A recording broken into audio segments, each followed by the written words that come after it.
La presse et les organisations internationales continuent de donner des prévisions optimistes quant à la croissance économique du Vietnam en 2025. Le café de spécialité du Vietnam est de plus en plus populaire dans le monde. Outre les producteurs, les torréfacteurs de café professionnels jouent un rôle important. La salicorne est une espèce végétale exceptionnelle. Le Britannique Nick Shell a réussi à développer une technologie de culture de la salicorne au Vietnam.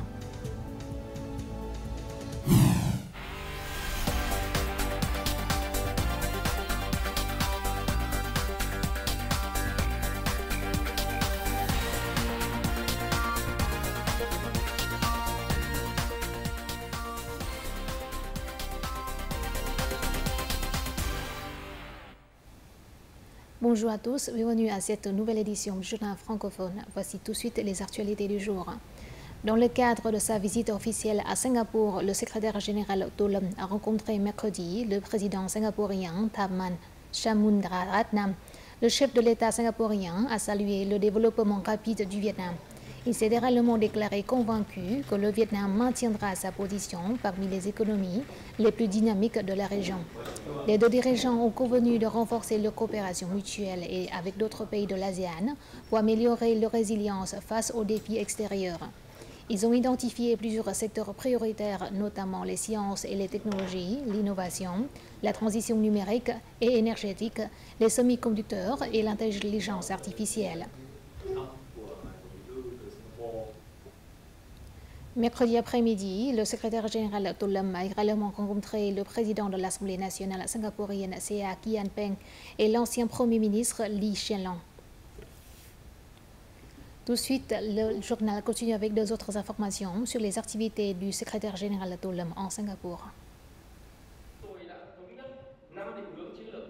L'établissement du partenariat stratégique global entre le Vietnam et Singapour apportera de grandes opportunités de développement mutuel. C'est ce qu'a déclaré le secrétaire général Tolum lors de la table ronde des entreprises Vietnam-Singapour qui a eu lieu ce jeudi midi. Singapour possède de nombreux avantages, notamment des ressources financières abondantes, des technologies de pointe, des centres d'innovation et des systèmes logistiques performants. Tolum a affirmé que le Vietnam continuerait à mettre en œuvre des politiques drastiques afin de garantir un environnement favorable aux investisseurs étrangers, y compris singapouriens.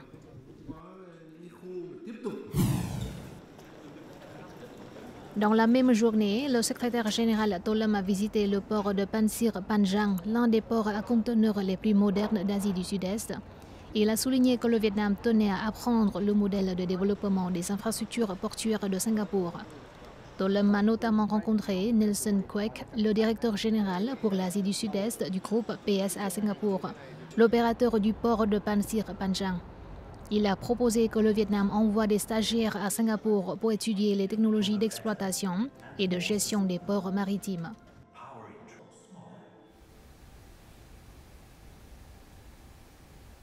Passons aux autres temps forts de l'actualité. Ce jeudi matin, le président Loong Khoeng a travaillé avec les ministères et agences concernés sur la mise en œuvre de l'amnistie présidentielle à l'occasion du 50e anniversaire de la libération du Sud et de la réunification nationale. Pour assurer l'efficacité de la grâce présidentielle, le chef de l'État a demandé d'accomplir d'urgence les tâches assignées en garantissant l'objectivité, la démocratie, l'équité, la transparence et la rigueur du travail d'amnistie, qui démontre la politique profondément humaine et clémente du parti et de l'État. Loong Khoeng a également insisté sur la nécessité d'accompagner les personnes graciées dans leur réinsertion sociale afin qu'elles puissent redevenir des citoyens actifs et utiles à la société. Le Premier ministre Pham Minh Chinh a présidé aujourd'hui la 4e réunion du sous-comité socio-économique du 14e congrès national du parti. Le chef du gouvernement a insisté sur la nécessité de mettre en évidence la mise en œuvre des 3 percées stratégiques en matière d'amélioration institutionnelle, d'infrastructure et de formation des ressources humaines.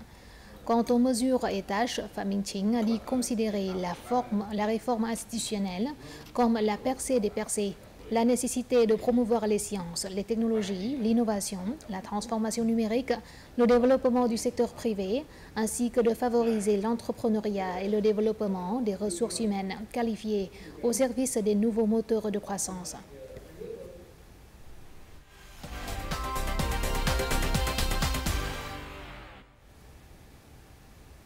Au cours des 2 premiers mois de 2025, le Vietnam a connu des résultats remarquables en matière de développement socio-économique. La macroéconomie est stabilisée, la croissance est maintenue, l'inflation est maîtrisée, les grands équilibres sont assurés.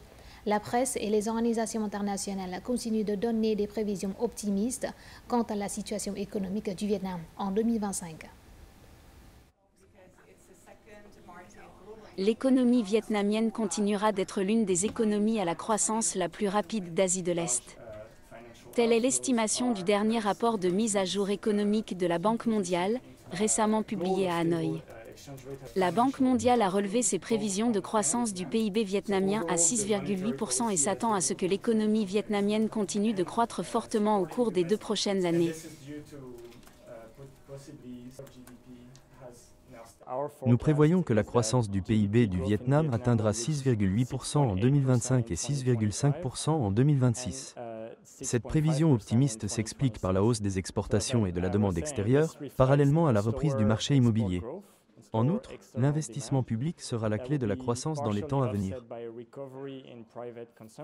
Selon l'agence de notation SP Global Rating, les indicateurs socio-économiques positifs des 2 premiers mois de l'année témoignent du dynamisme du Vietnam et de sa position croissante dans la chaîne d'approvisionnement mondiale, un facteur important qui stimule la dynamique de croissance du Vietnam et sa main-d'œuvre. Le Vietnam attire fortement les investissements étrangers grâce à ses réformes administratives, l'amélioration des infrastructures et le développement de l'économie numérique et des secteurs de haute technologie et de semi-conducteurs. Parallèlement, il faut améliorer les compétences de ses ressources humaines. Je suis confiant et optimiste quant à une croissance de 8% de l'économie vietnamienne en 2025. Le journal malaisien The Star mise également sur une croissance de 8% du PIB vietnamien cette année. Pourtant, le Vietnam sera confronté à plusieurs défis dans le contexte de la nouvelle politique fiscale américaine. Les experts étrangers soulignent que l'investissement public, la production industrielle et les exportations continueront d'être les piliers de la croissance. Un certain nombre de projets d'infrastructures majeurs pourraient être lancés cette année. Le Vietnam dispose de suffisamment de capitaux pour ces projets, qui aideront à stimuler la croissance du Vietnam pour atteindre l'objectif de 8%.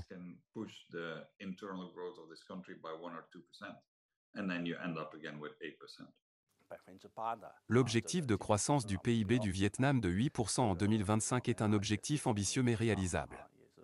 Cela nécessitera la détermination du gouvernement vietnamien et de tous les secteurs. Nous travaillerons avec le gouvernement vietnamien pour résoudre les problèmes existants afin de garantir que les entreprises chinoises puissent se développer au Vietnam et contribuer ainsi aux objectifs de croissance du Vietnam. L'intelligence artificielle et les semi-conducteurs sont désormais les piliers de l'avenir de l'économie numérique. Selon les experts, un environnement politique stable, une position stratégique dans la chaîne d'approvisionnement mondiale et des ressources humaines jeunes sont les avantages qui peuvent aider le Vietnam à devenir un centre mondial d'innovation dans l'intelligence artificielle et les semi-conducteurs à l'avenir. La taille du marché de l'IA au Vietnam devrait atteindre 800 millions de dollars cette année. L'IA est de plus en plus utilisée dans de nombreux domaines et devient un moteur important de la transformation numérique et du développement économique numérique. Dans le domaine de la finance et de la banque, l'IA permet de créer un écosystème d'applications financières numériques traitant des centaines de millions de transactions chaque année sans nécessiter trop de ressources humaines. En appliquant l'IA avec une plateforme Big Data et de bonnes capacités d'analyse de l'IA, nous aurons des portraits de clients et prédirons leurs besoins. Nous concevrons des produits et créerons des canaux pour apporter des services aux clients de la manière la plus sûre. L'intégration de l'IA dans le processus de conception et de fabrication des puces devient une nouvelle tendance qui attire d'énormes flux d'investissement. Cette tendance augmente non seulement l'efficacité de la production, mais ouvre aussi de nouvelles opportunités pour les pôles technologiques émergents du monde entier. Pour maîtriser la technologie des plateformes, les entreprises vietnamiennes doivent accéder aux technologies avancées. L'IA sur appareil est un domaine dans lequel aucune entreprise n'est véritablement leader. Si le Vietnam coopère avec des entreprises mondiales, les chances de succès sont très élevées. Nous devons nous concentrer sur l'amélioration des performances algorithmiques de l'IA, une direction dans laquelle la Chine a connu beaucoup de succès. Nous coordonnerons nos efforts avec les entreprises technologiques pour créer des centres de recherche et développement en IA et en semi-conducteurs au Vietnam, afin que les entreprises nationales puissent maîtriser les technologies de base. Nous élaborerons aussi des programmes de soutien pour aider les entreprises à participer à la chaîne de valeur des semi-conducteurs et de l'IA. Le Vietnam est confronté à une opportunité en or de réaliser une percée majeure dans les domaines de l'IA et des semi-conducteurs. Pour profiter de cette opportunité, le Vietnam doit participer de manière proactive à l'écosystème mondial afin de créer un tremplin pour participer plus profondément à la chaîne de valeur des industries de haute technologie. Notre journal continue avec les taux de change et l'indice de la bourse du Vietnam.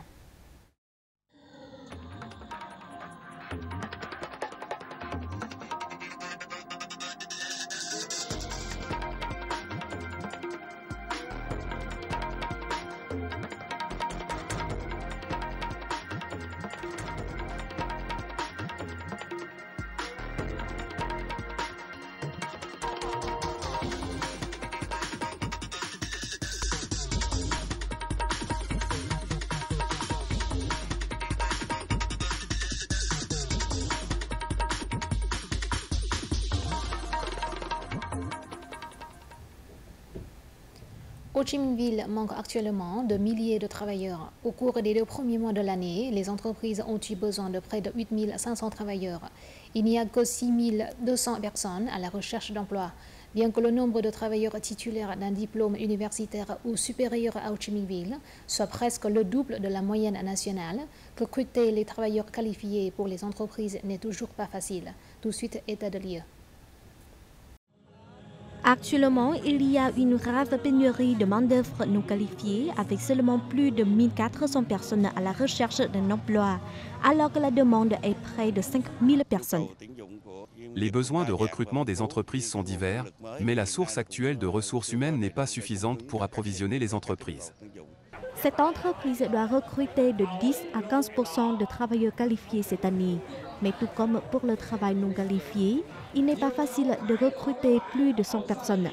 L'écart entre les exigences du poste et les compétences existantes des candidats a entraîné une modification des critères de recrutement. Nous embauchons des personnes ayant une bonne attitude. Les connaissances et les compétences seront développées de manière plus approfondie pendant la période probatoire.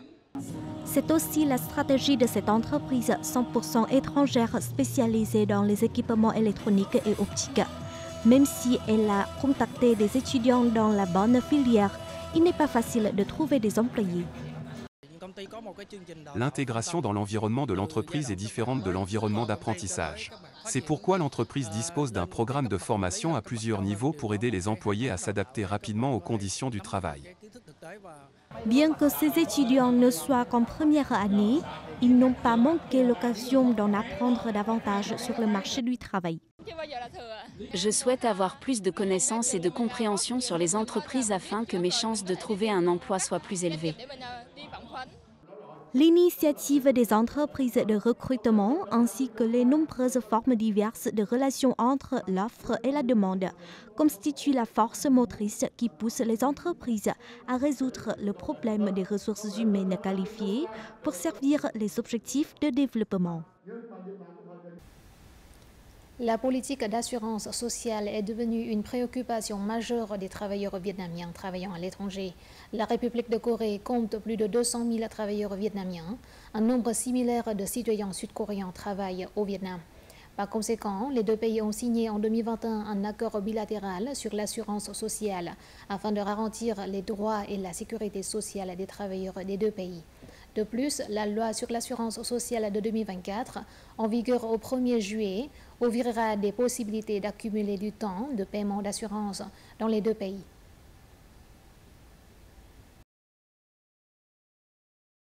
Conformément à la loi sur l'assurance sociale de 2024 et à l'accord bilatéral sur l'assurance sociale entre le Vietnam et la REP de Corée, les travailleurs vietnamiens en Corée auront droit à une pension au Vietnam. Cette pension sera calculée selon le total de ses années de travail dans 2 pays. Ce nouveau mécanisme d'assurance sociale est apprécié par les travailleurs vietnamiens en Corée. L'assurance sociale que nous payons durant les années de travail en Corée n'est pas gaspillée. C'est l'opportunité pour nous d'avoir une sécurité sociale plus durable. Ce nouveau mécanisme d'assurance sociale profite à près de 300 000 Vietnamiens en REP de Corée et à environ 200 000 Sud-Coréens vivant et travaillant au Vietnam. Leurs droits seront mieux protégés à leur retraite. De nombreux citoyens et entreprises sud-coréens apprécient grandement la détermination du gouvernement vietnamien en faveur de la sécurité sociale. Les travailleurs sud-coréens ne s'inquiètent plus de savoir si leur assurance sociale au Vietnam sera interrompue pendant leur temps de travail au Vietnam. Pour bénéficier pleinement des avantages de cette nouvelle politique, les employés des 2 pays doivent effectuer certaines procédures. La signature de l'accord bilatéral sur l'assurance sociale entre le Vietnam et la REP de Corée marque une étape importante dans la coopération internationale en matière de l'assurance sociale. La REP de Corée est le premier pays à avoir signé un accord bilatéral sur l'assurance sociale avec le Vietnam. Dans le temps à venir, le gouvernement vietnamien continuera à signer des accords de ce type avec d'autres pays pour garantir les droits des travailleurs vietnamiens à l'étranger ainsi que des étrangers travaillant au Vietnam.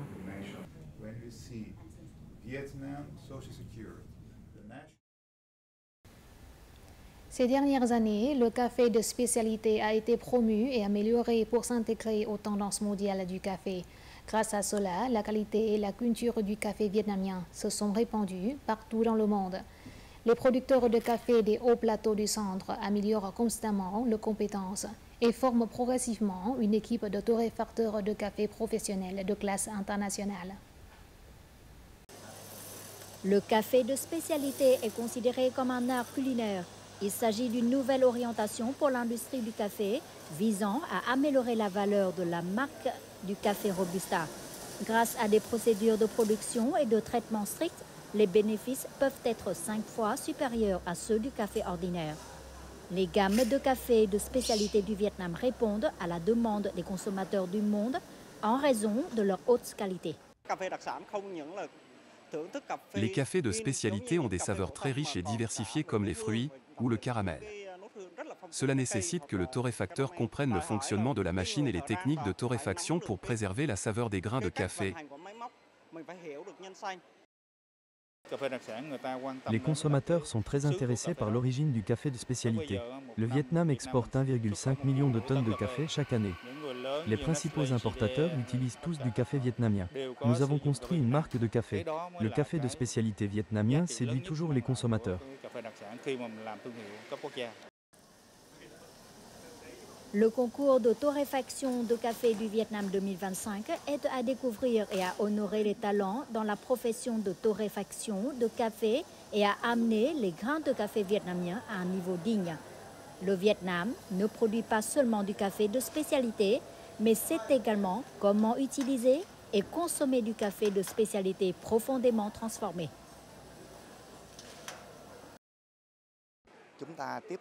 Nous honorons et diffusons la créativité de toute une chaîne industrielle pour aider les consommateurs à connaître la valeur du café de spécialité. Nous espérons notamment, grâce à ce concours, faire de Buon Ma Thuot une destination pour le café mondial. Le développement du café de spécialité au Vietnam est une tendance inévitable pour aider à diversifier les produits et les marchés, contribuant ainsi à améliorer la qualité du café vietnamien. Certains types de café de spécialité ont été exportés vers de nombreux pays exigeants, comme l'Europe, l'Amérique, l'Asie, le Japon et la France. L'accueil du marché international est devenu une force motrice pour que le Vietnam continue de se développer fortement, affirmant la position du café vietnamien sur la scène internationale.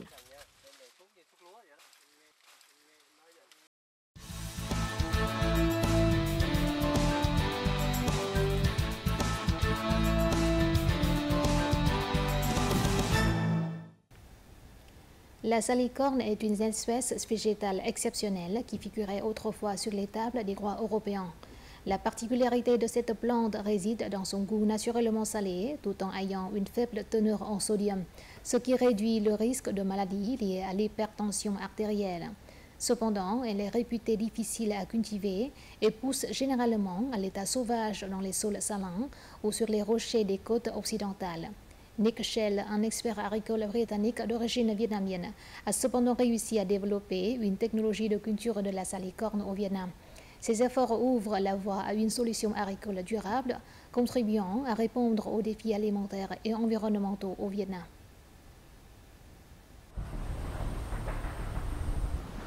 Ces dernières années, le changement climatique et l'intrusion saline ont conduit à l'abandon de milliers d'hectares d'élevage de crevettes. Ce problème constitue un défi majeur, tant pour l'environnement que pour les moyens de subsistance des habitants. La raison pour laquelle j'ai réalisé ce projet est que je trouve que c'est un gaspillage d'avoir des étangs à crevettes abandonnés. Je connais une plante qui peut pousser dans des environnements salés et qui peut apporter de la valeur à cette zone abandonnée. Je pense que je vais essayer. Je crois que le résultat sera positif. Nick a découvert que la salicorne pouvait être cultivée dans les bassins d'élevage de crevettes abandonnés grâce à sa capacité exceptionnelle à résister à des niveaux élevés de salinité. Cette plante représente une solution à la fois économique et écologique pour les terres salinisées laissées en friche. La salicorne est une plante halophyte qui pousse naturellement dans les zones salines telles que les vasières, les marais côtiers et les estuaires. Certains chercheurs estiment que la salicorne pourrait être utilisée comme un filtre biologique capable de capturer et de décomposer les polluants issus des eaux usées de l'aquaculture. De nombreux pays à travers le monde ont mené des recherches approfondies sur les salicornes, mais très peu d'entre eux ont lancé des projets de culture de cette plante, car il s'agit de l'une des plantes les plus difficiles à cultiver au monde. Je suis ravie d'apprendre qu'un projet de culture de la salicorne a vu le jour au Vietnam et qu'il a déjà obtenu certains succès initiaux. En plus de sa valeur environnementale, la salicorne possède également une grande valeur économique en raison de ses bienfaits pour la santé. Ce légume est très prisé en Europe, en Australie et en Amérique.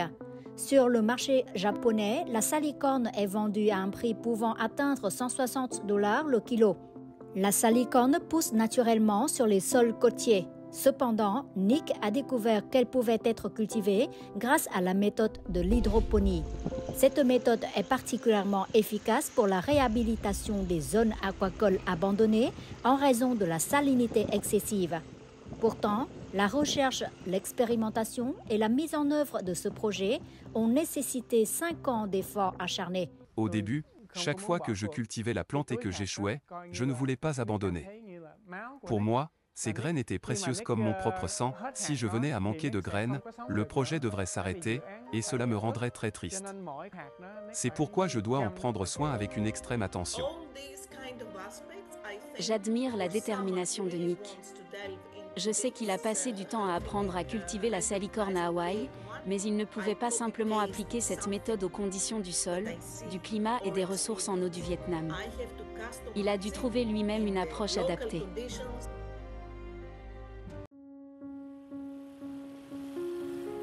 Les rues de Ho Chi Minh Ville sont sans doute devenues familières avec l'image de ce livreur. Présenter la salicorne au grand public et chercher un marché pour ce nouveau produit agricole est un défi supplémentaire pour Nick.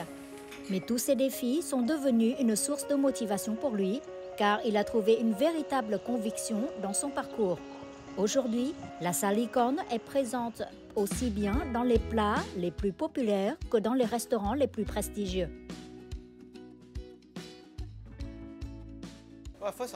Je ne pensais pas pouvoir déguster de la salicorne avec ce délicieux sandwich. Et j'ai été encore plus surpris d'apprendre que cette plante était cultivée au Vietnam. Je savais que ce légume avait un prix assez élevé en Europe. Quand Nick m'a présenté la salicorne qu'il avait lui-même cultivée, je n'y ai pas cru. Avant, nous devions importer ce légume, ce qui altérait sa fraîcheur en raison du temps de transport.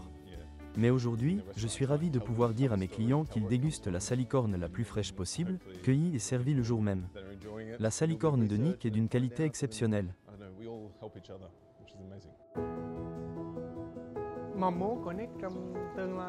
J'espère aider davantage les agriculteurs à faire face à la salinisation des sols et au changement climatique, un enjeu majeur pour le Vietnam dans les années à venir.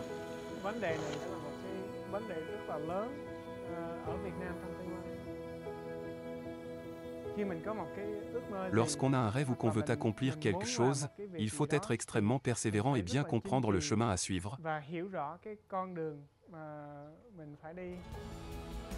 Le chemin de Nick au Vietnam n'est pas dû au hasard, mais il a été nourri et cultivé depuis son enfance, portant en lui un double héritage vietnamien et britannique. Nick a toujours su que le Vietnam était son pays, la terre natale de sa chère mère.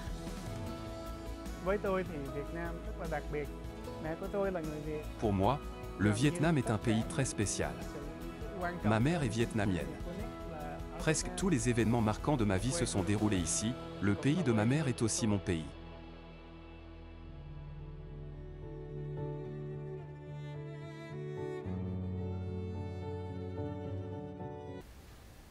Découvrons tout de suite les prévisions météo dans les principales villes du pays.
C'est la fin de notre journal francophone. Merci de votre attention. Afin de regarder en ligne les émissions de la chaîne VTV4, veuillez consulter le site web apparu à l'écran.